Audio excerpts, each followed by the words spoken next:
नमस्कार विद्यार्थी मित्रांनो, मी श्री डी एम कुंभार। आज आपण पाहतोय इयत्ता 8वी सायन्स सेमी या इयत्तेतील पहिलं प्रकरण living word and classification of microbe या प्रकरणाचा पहिला भाग आपण इथं पाहतोय। Living word and classification of microbe. Living word सजीव सृष्टी अँड क्लासिफिकेशन ऑफ मायक्रोब्स सूक्ष्मजीवांचे वर्गीकरण। सजीव सृष्टी आणि सूक्ष्मजीवांचे वर्गीकरण असं या प्रकरणाचं नाव आहे। या प्रकरणाची सुरुवात आपण आता इथं करतोय।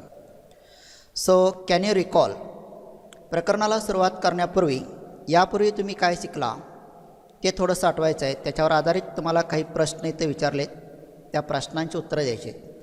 पहिला क्वेश्चन आहे, what is the hierarchy for classification of living organisms.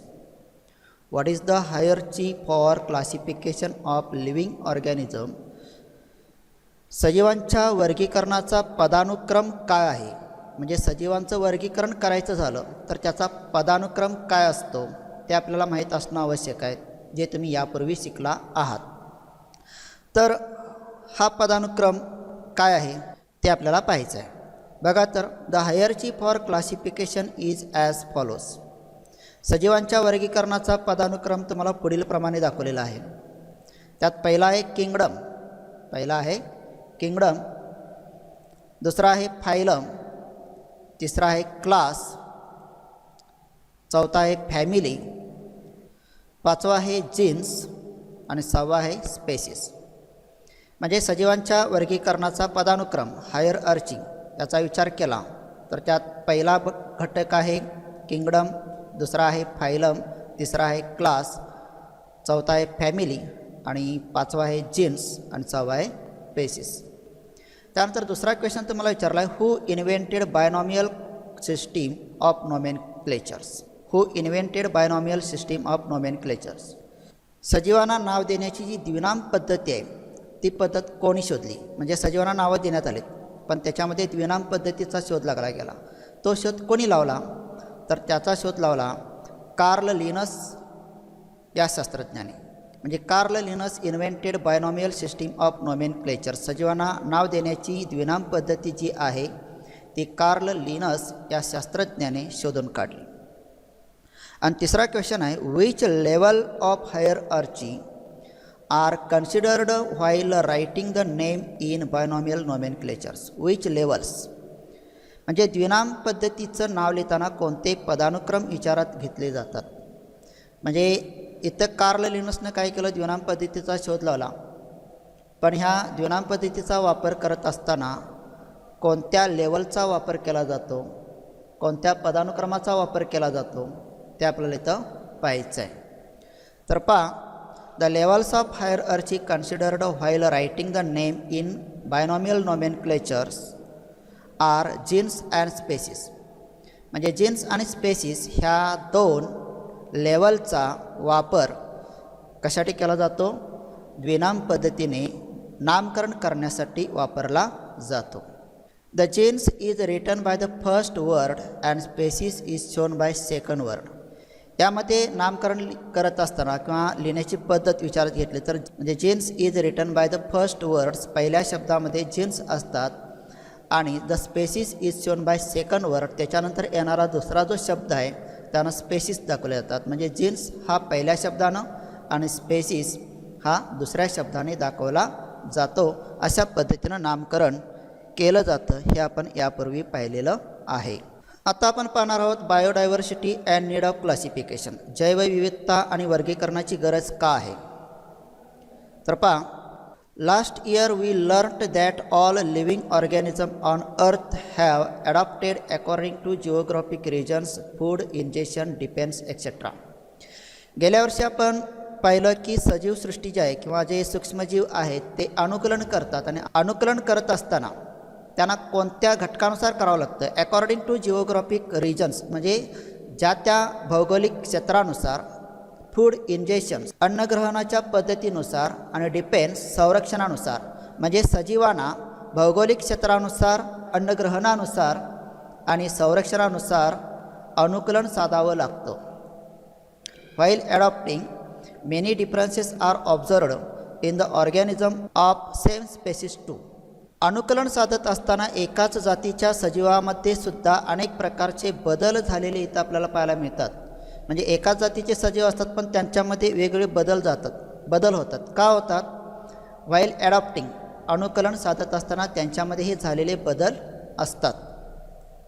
According to 2011 census, around 87 million species of living organisms are found on the earth including land and sea. According to 2011 2011च्या गणनेनुसार या पृथ्वीतलावरती जमीन आणि पाणी यांच्यामध्ये आढळणारी जी सजीवसृष्टी आहे ती जवळजवळ 87 दशलक्ष आहे. म्हणजे 87 दशलक्ष प्रकारच्या जाती या सजीवांच्या आढळून येतात. To study such a vast number it was essential to divide them into groups. एवढ्या प्रचंड सजीवसृष्टीचा अभ्यास करण्यासाठी त्यांचं क्लासिफिकेशन करणं आवश्यक आहे. It was essential to divide them into group. त्यांचं वेगवेगळ्या गटामध्ये वर्गीकरण करण्याची गरज आहे. So groups and sub groups are created considering the similarities and difference among the living organisms. त्यामुळं त्यांच्यातील साम्य आणि फरक यांचा विचार करून त्यांचं गट आणि उपगट करणे आवश्यक आहे. त्यांचे गट आणि उपगट करणे आवश्यक आहे. So this process of dividing living organism into groups and subgroups is called biological classifications. त्यामुळे ही जी काय प्रोसेस आहे डिवायडिंगची, वर्गीकरण करण्याची ही जी काय प्रोसेस आहे, कोणाची? सजीवांचे गट आणि उपगट करण्याची ही जी काय प्रोसेस आहे त्या प्रोसेसला आपण काय म्हणणार आहे? बायोलॉजिकल क्लासिफिकेशन, जैविक वर्गीकरण आपण इथं असं म्हणणार आहोत. म्हणजे सजीवांचं गट आणि उपगटामध्ये वर्गीकरण करण्याच्या पद्धतीला आपण जैविक वर्गीकरण असे म्हणणार आहोत. आता अशा प्रकारचं क्लासिफिकेशन कोणी केलं तर त्याचा इतिहास आपण इथं पाहतोय.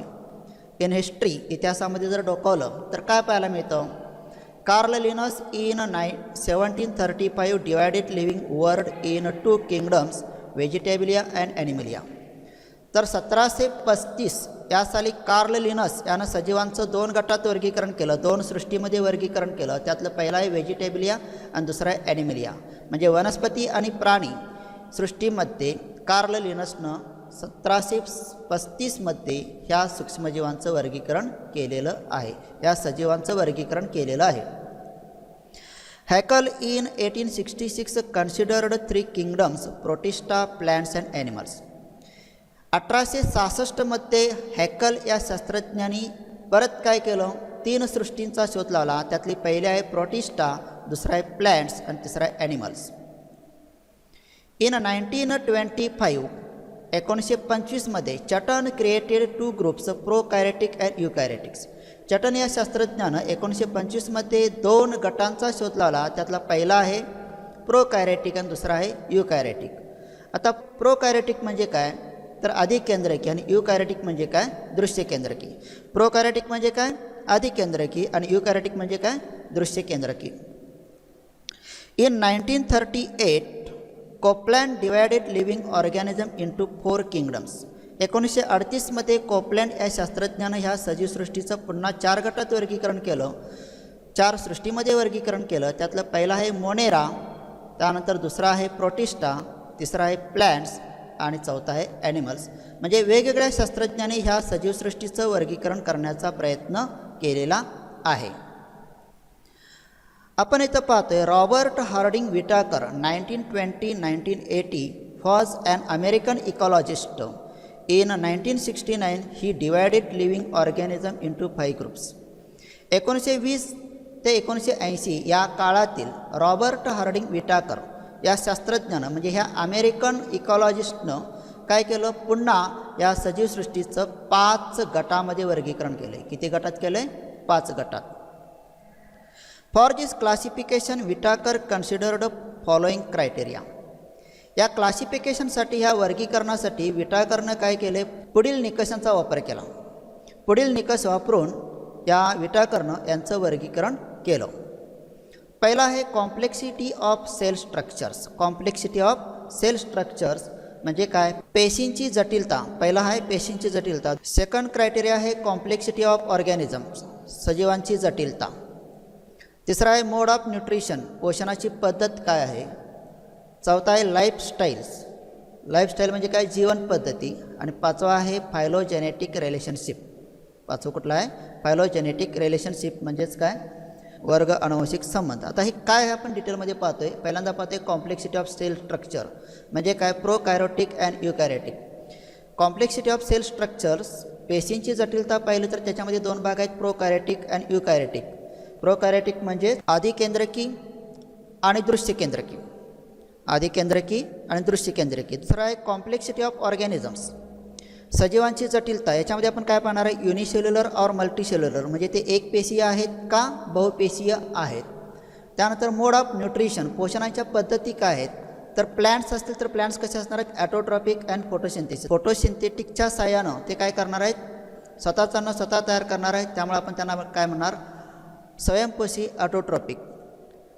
फंगी, कवकांचा विचार केला तर ते कसे असणार आहेत? तर सॅप्रोफायटिक, ॲब्सॉर्प्शन फ्रॉम डेड ऑर्गॅनिझम. सॅप्रोफॅटिक म्हणजे काय? परपोषी, सजीवांचे मृत अवशेषांचा श्वसन करून, म्हणजे निसर्गामध्ये अनेक डेड ऑर्गॅनिझम असतात त्यांचं श्वसन करून फंगी काय करतात? स्वतःचं पोषण करतात. ॲनिमल्स, प्राणी. प्राण्यांचा विचार केला तर हिटेरोट्रॉपिक अँड इंजेस्टिव्ह. प्राणी कसे असतात? परपोषी असतात. स्वतःचे अन्न स्वतः तयार करत नाहीत, पण दुसऱ्यानं तयार केलेलं अन्न ते काय करतात? खातात आणि स्वतःचं पोषण करतात.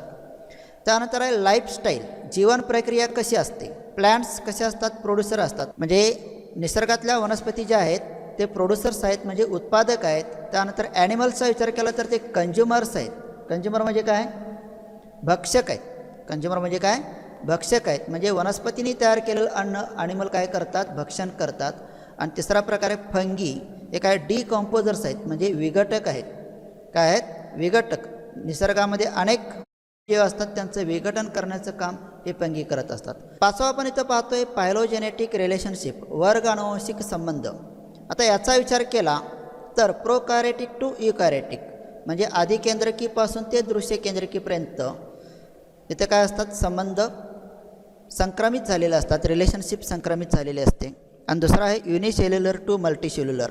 याचा विचार केला तर एक पेशीय ते बहुपेशीय यांचं काय असतं? एक पेशीय ते बहुपेशीय, एक पेशीयपासून बहुपेशीयपर्यंत यांचे अनुवांशिक गुणांचं संक्रमण झालेलं असतं. Now we shares of 5 kingdom system of classification. वर्गीकरणाच्या 5 सृष्टी आपण इथं पाहणार आहोत. म्हणजे सजीव सृष्टीचं जे काही क्लासिफिकेशन केलं जातं त्यांचं क्लासिफिकेशन 5 सृष्टीमध्ये कशा प्रकारे होतं ते आपल्याला इथं पाहायचं आहे. So first we shares a living organism. मग पहिला भाग आपण इथं करतोय लिव्हिंग ऑर्गॅनिझम, सजीव सृष्टी. They are classified in two groups. One is prokaryotics and second is eukaryotics. सजीव सृष्टीचं मुख्य 2 गटात वर्गीकरण केलं जातं. त्यातला पहिला आहे प्रोकॅरियोटिक म्हणजे आदिकेंद्रकीय, आणि दुसरा आहे युकॅरियोटिक दृश्यकेंद्रकीय. पुन्हा या प्रोकॅरियोटिक्सचं वर्गीकरण कशामध्ये केलं जातं? युनिसेल्युलर म्हणजे दे आर युनिसेल्युलर म्हणजे आदिकेंद्रकीय जे आहेत ते कसे असतात? युनिसेल्युलर असतात, एक पेशीय असतात. आणि त्याच्यावरनं त्यांचा किंगडम तयार होतो, मोनेरा म्हणजे मोनेरा सृष्टी तयार होते. म्हणजे थोडक्यात काय केलं आपण? लिव्हिंग ऑर्गॅनिझममध्ये 2 प्रकार आहेत. पहिला आहे प्रोकॅरियोटिक, दुसरा आहे युकॅरियोटिक. आणि प्रोकॅरियोटिकमध्ये दे आर युनिसेल्युलर्स, ते कसे असतात? एक पेशीय असतात. आणि त्या सृष्टीला आपण म्हणतो मोनेरा सृष्टी म्हणजे kingdom 1 Monera. Now is eukaryotics. They are classified in 2 groups. One is unicellular and second is multicellulars. आता युकॅरियोटिकमध्ये 2 भाग आहेत. पहिला भाग आहे युनिसेल्युलर आणि दुसरा भाग आहे मल्टीसेल्युलर. युनिसेल्युलर म्हणजे काय? एक पेशीय. आणि मल्टीसेल्युलर म्हणजे काय? मल्टीसेल्युलर म्हणजे काय? बहुपेशीय. आता युनिसेल्युलरचा विचार केला तर त्याच्यामध्ये किंगडम 2 म्हणजे प्रोटिस्टा याचा समावेश होतो. म्हणजे प्रोटिस्टामध्ये सुद्धा काय? तर एक पेशीय सगळे सजीव आहेत. तो भाग आहे आपला किंगडम 2. आता मल्टीसेल्युलरचा विचार केला तर याच्यामध्ये 3 भाग आहेत. एक भाग आहे किंगडम 3, त्याच्यामध्ये फंगाय येतात. काय येतात? सगळे फंगाय म्हणजे कवकाचा भाग येतो. आणि याचा विचार केला तर सेल वॉल प्रेझेंट, याच्यामध्ये सेल वॉल असतात म्हणजे पेशीभित्तिका असते. But organisms can't perform photosynthesis, परंतु ते सजीव प्रकाश संश्लेषणाची क्रिया करू शकत नाहीत. दुसरा भाग आहे किंगडम 4, त्याला आपण प्लॅन्टी म्हणतो, म्हणजे वनस्पती. याच्यामध्ये काय आहेत? सेल वॉल्स आहेत, cell wall presents and organisms can perform photosynthesis. या किंगडम 4मध्ये प्लॅन्टे आहेत, वनस्पती आहेत, त्यांच्यामध्ये सेल वॉल्स असतात, पेशीभित्तिका असतात. And organism can perform photosynthesis, आणि याच्यातील सजीवसृष्टी काय करू शकते? प्रकाश संश्लेषणाची प्रक्रिया करू शकते. आणि शेवटचा भाग आहे किंगडम 5 ॲनिमलिया, म्हणजे प्राणीसृष्टी. No cell walls in animals, ॲनिमलचा विचार केला तर याच्यामध्ये कुठल्याही प्रकारचे सेल वॉल्स नसतात, त्यामुळं फोटोसिंथेसिसचा संबंध येत नाही. म्हणजे एकंदरीत थोडक्यात विचार केला तर living organism they are classified into 2 groups. First is prokaryotic and second is eukaryotic. सजीवसृष्टीचा विचार केला तर प्रामुख्याने 2 भाग पडतात. त्यातला पहिला आहे प्रोकॅरियोटिक्स, आणि प्रोकॅरियोट्स आर युनिसेल्युलर्स, ते कसे आहेत? एक पेशी आहेत, म्हणून त्यांचा जो किंगडम 1 आहे तो काय? मोनेरा आहे. युकॅरियोटिकचा विचार केला तर याच्यामध्ये 2 भाग आहेत. पहिला भाग आहे युनिसेल्युलर्स, दुसरा भाग आहे मल्टीसेल्युलर. युनिसेल्युलरमध्ये काय येणार आहे? Protista, that is the kingdom 2. And multicellulars against divided in 3 parts, that is the kingdom 3 fungi, kingdom 4 Plantae and kingdom 5 Animalia. आता याच्यामध्ये सेल वॉलचा विचार केला तर किंगडम 3 आणि किंगडम 4मध्ये सेल वॉल आहेत, परंतु किंगडम 3 सेल वॉल जरी असले तरी फोटोसिंथेसिसची प्रक्रिया करू शकत नाहीत. मात्र प्लॅन्टीमध्ये सेल वॉल असतात, त्यामुळं ते फोटोसिंथेसिसची प्रक्रिया करू शकतात. आणि ॲनिमलियामध्ये सेल वॉल असण्याचा प्रश्नच येत नाही. सो नो सेल वॉल, तिथं पेशीभित्तिका नसतात. तर अशा पद्धतीनं 5 किंगडममध्ये सजीवसृष्टीचं क्लासिफिकेशन कशा प्रकारे केलं जातं ते आपण इथं पाहिलं. आता याच्या पुढचा जो भाग आहे तो आपण पुढच्या व्हिडिओमध्ये पाहणार आहोत. तोपर्यंत तुम्ही सर्वांनी या घटकाचा अभ्यास करायचा आहे आणि याच्यातील नोट्स लिहून काढायच्या आहेत. आपण पुन्हा भेटतोय पुढच्या व्हिडिओमध्ये. तोपर्यंत सर्वांना धन्यवाद. Bye bye. See you once again.